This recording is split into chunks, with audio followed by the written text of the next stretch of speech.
All right, let's get into this. Took a trade today. Unfortunately, it's a loss. Took it on Nasdaq. As you can see, we barely got stopped out here. I'll get into the trade idea, but yeah, we would have just hit take profit. We just hit Asia high with what I was targeting. Um, but yeah, so that's kind of unfortunate. Literally got stopped out perfectly. But anyway, let's get into what I was thinking for the day. So we were honestly, all right. So let's just okay. So we were in this 4 hour gap right here, but that's where we were. We ended up boom. We inverse this one, boom, bearish. So then we are currently in this one. This one was foreign. Price was like right here. We barely tapped into this. Okay, right at open we did tap. So then we ended up tapping into it on the 4 hour, and then if we go down to the 1 hour, this was the most recent gap. We inversed it up to the upside. So at that point, I was like, okay, the 4 hour is telling us one thing of inverse to the downside. We're currently in a 4 hour gap. What are we going to do? Are we going to respect the gap, or are we going to see order flow to the downside and, obviously respect it, go lower, you know what I mean, or invalidate it, whatever. Sorry, that's kind of confusing. But anyway, and so then we go to the 1 hour. We have this gap. We inverse it to upside, but we have this 1 hour SMT divergence here.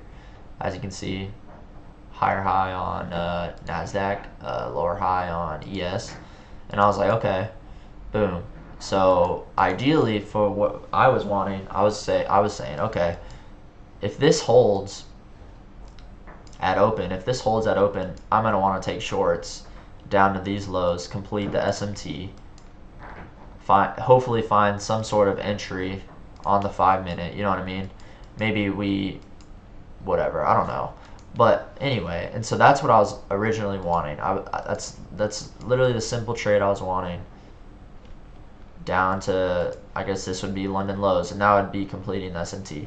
That's what I wanted originally. Then, boom, literally right into open, market open, and also we were sweeping. I thought this could have been a sweep as well, because like we were kind of consolidating here, as you can tell.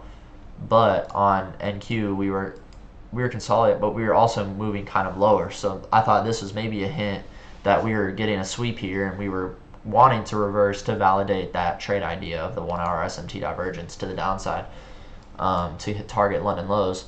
But right off market open, end up ripping past this SMT, so that invalidates it right away. I'm like, okay, we're literally ripping up, and I'm like, okay. Usually also, if you see this, if you see a big move up, like, look at this, big move up swiftly, we're going to want to move big move up swiftly. We're going to want to have a big move down swiftly.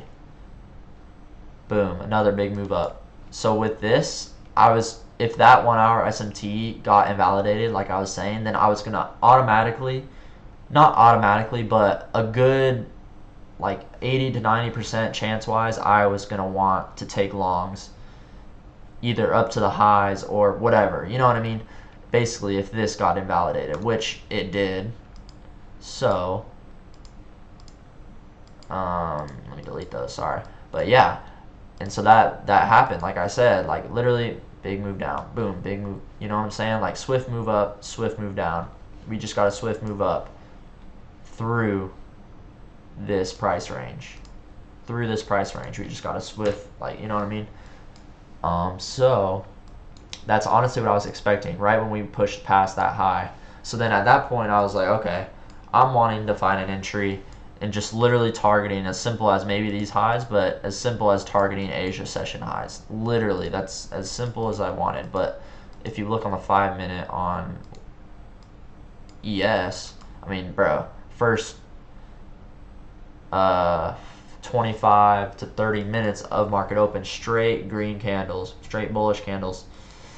to the upside, targeting or trying to get to these Asia session highs. And so I was like, well, that's the trade I want, honestly. I want to be able to go to Asia highs. So I was literally just looking for a retracement.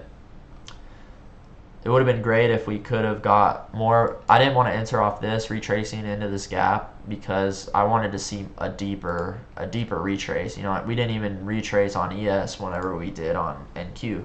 And I was also wanting to trade on NQ because we also had this bullish SMT divergence here. And to complete it would technically be these highs here. You know what I mean?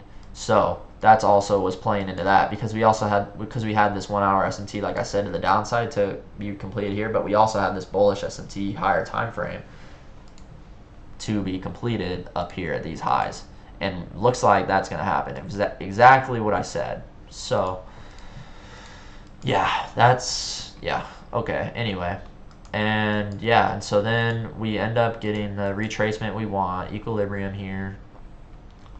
Swing low, swing high, boom, tap equilibrium. Now we're in the 1 minute monitoring. We literally were waiting like for price, like we would inverse or we would break a structure here, but then we wouldn't on ES. Like ES was literally moving opposite direction, honestly. So we were waiting for confirmation on ES to take the trade on NQ, just because SMT was in our favor down here. Yeah, and so we had to wait a good amount of time. This is when we had to sit on our hands and just wait for price action, you know what I mean? And so we finally get it on like this candle, bro. We kind of have a break on both on like both the indexes here, honestly, like right in this area, you know. We broke structure both to the upside, you know. So that's when we entered. And then, you know, we were trading, whatever. Boom, we formed this 5 minute bearish SMT to the downside, which is unfortunate because to complete it, we would technically lowest point of these two, it's right there, and that is right where I had my stop loss on Trade Locker. So yeah, we ended up getting stopped out perfectly and then just ran the TP. Literally, this looks like stops right, like literally right there. And on Trade Locker, like literally got stopped out by like 1 tick. Like I want to say it's like probably 20 cents of price action, honestly. But yeah, you know, it is what it is. I'm not mad about this loss at all. It's unfortunate it didn't work out, so we couldn't make any money. And we actually lost money, but I'm totally okay with this loss. I was really patient today. I followed my rules. I sat on my hands. I waited for my strategy. You know, like that's what trading's about. Losses are part of it. You know what I mean? Yeah, like I said, it's really unfortunate it got stopped out by like a tick, and then it ran without us straight to our TP. But the market is doing exactly what I said it would do, exactly what I wanted it to do. So I was able to predict price action with a high probability today, to be honest. Sad I didn't make money, you know, but yeah. Yeah, so I was able to adapt to price action as well, which is good. Not sticking to bias, you know what I mean? Because originally my bias was shorts, you know what I mean? But I was able to adapt with price and what it was telling me, you know? That's what I love about trading, and that's what I love about trading this way, not with indicators and stuff, you know? Like you're able to dissect price as it, you know what I mean? So, and you don't just have lines telling you what to do and stuff. So that's why I love trading this way. And yeah, and also we were respecting this gap really well as well, so that's also played into the trade idea. But yeah, so it's like we were rejecting that level, if that makes sense, I guess, in a way. But yeah, so I'll see y'all tomorrow. That's a wrap.